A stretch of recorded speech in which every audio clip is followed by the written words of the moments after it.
and gentlemen, Adam Schefter is reporting.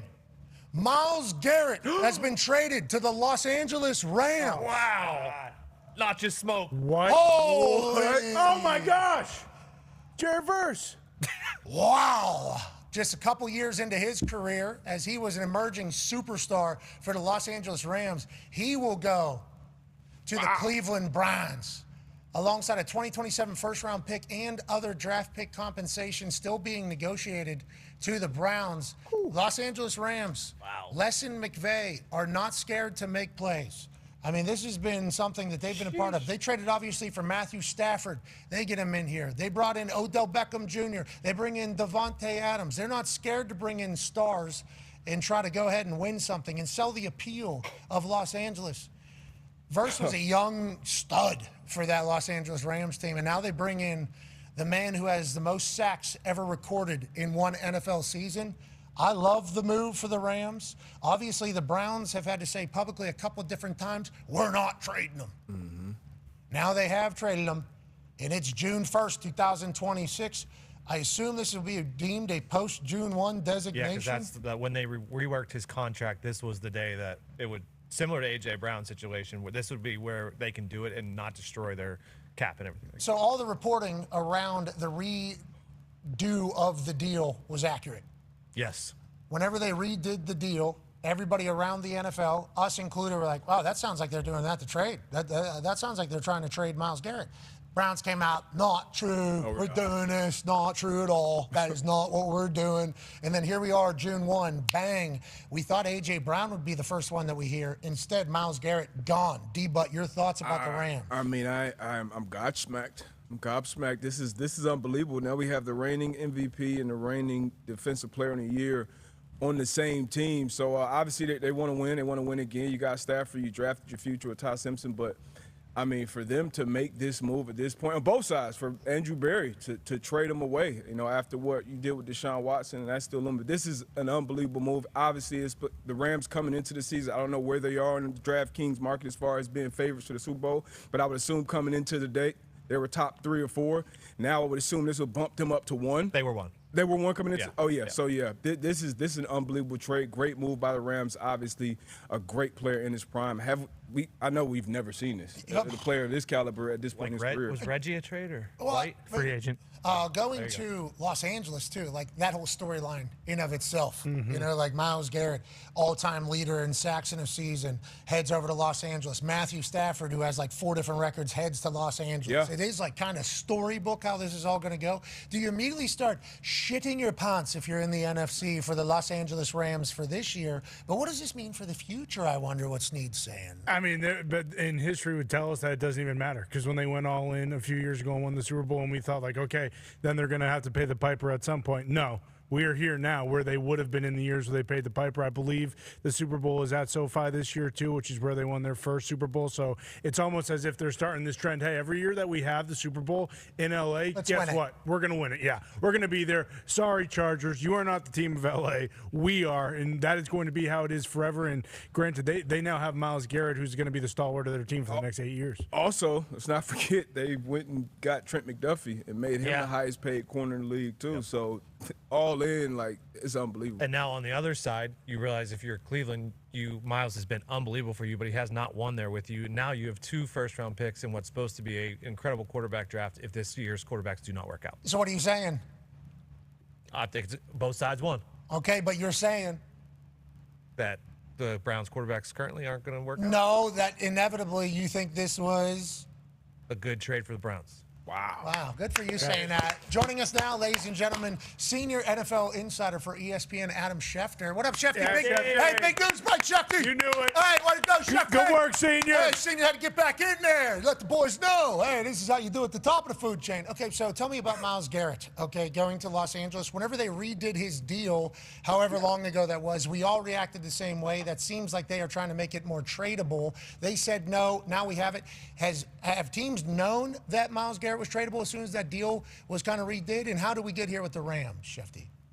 Well, there is a long, convoluted backstory to all this, which is obviously still being finalized. But when the Browns redid Myles Garrett's deal, there were people that suspected at that time that this paves the way for the Cleveland Browns to trade Myles Garrett. And I truly believe, I know, that when the Browns redid that deal, the idea was to reconfigure the way and time in which they paid option bonus payments. Now, most fans don't care about when option bonus payments are paid, but the way it was set up in Myles Garrett's deal was the 15th day of the new league year in mid-March. They pushed it back to a week before the start of the regular season. Once they did that, it created more flexibility to trade him. And so that was a big deal to a lot of teams. In fact, I had a couple of teams call me and say they're going to trade him. They're going to trade him eventually. The Browns were adamant all along. Like I told you an hour ago, we're not trading him. We're not trading him. But the Rams began pursuing Myles Garrett. They kept pursuing Myles Garrett. They didn't stop pursuing Myles Garrett until they were eventually willing to include Jared Verse in the trade. Once Jared Verse got included in the trade, the Browns were interested. Okay, we get a player now for the short term, and we get draft pick compensation, including a first-round draft pick in 27. That we can live with. And Myles Garrett's going to fly to L.A. tomorrow night.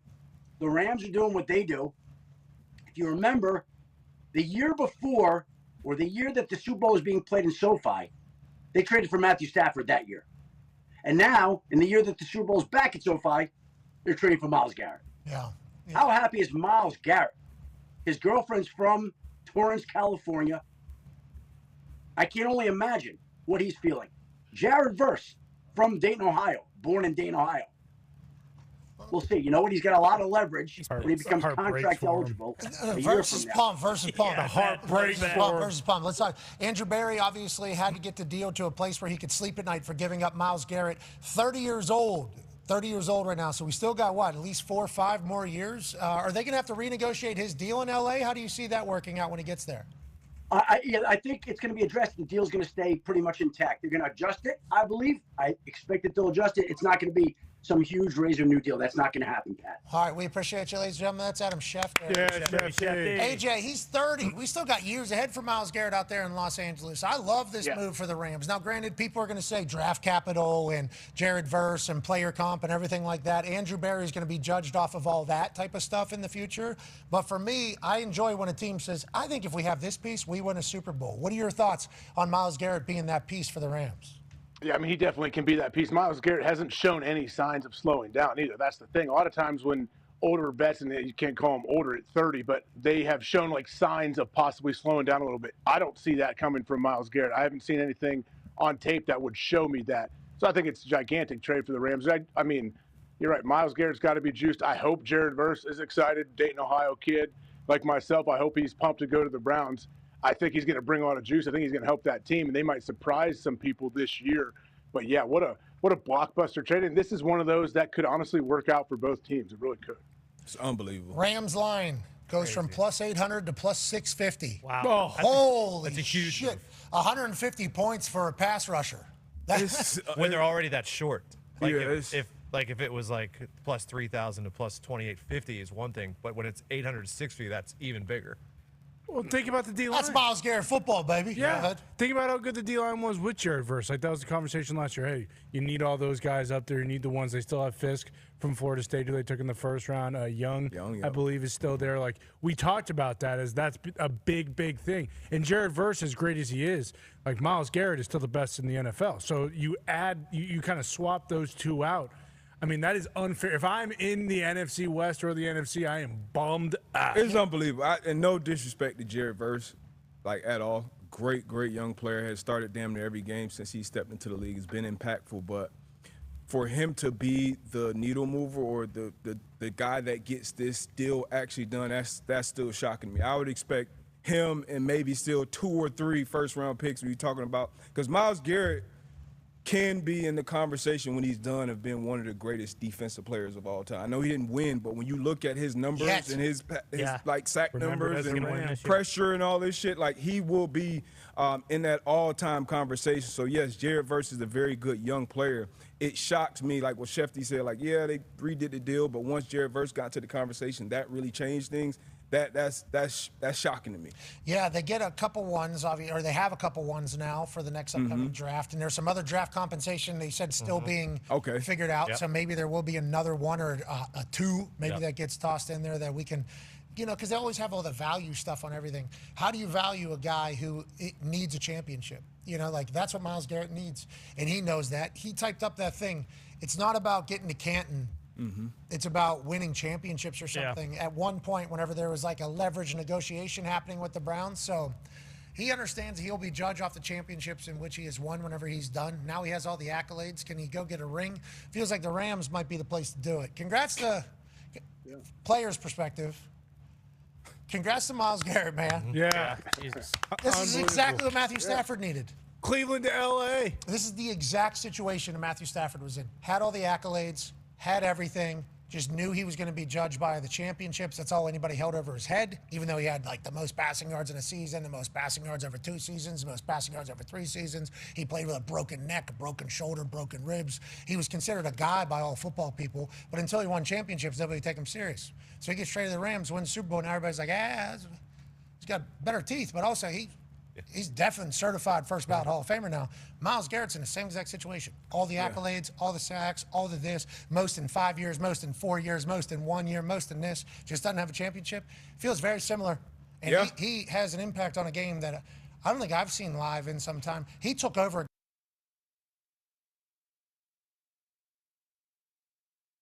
He took over the whole game. The stadium was chanting his name. In our stadium, they were chanting.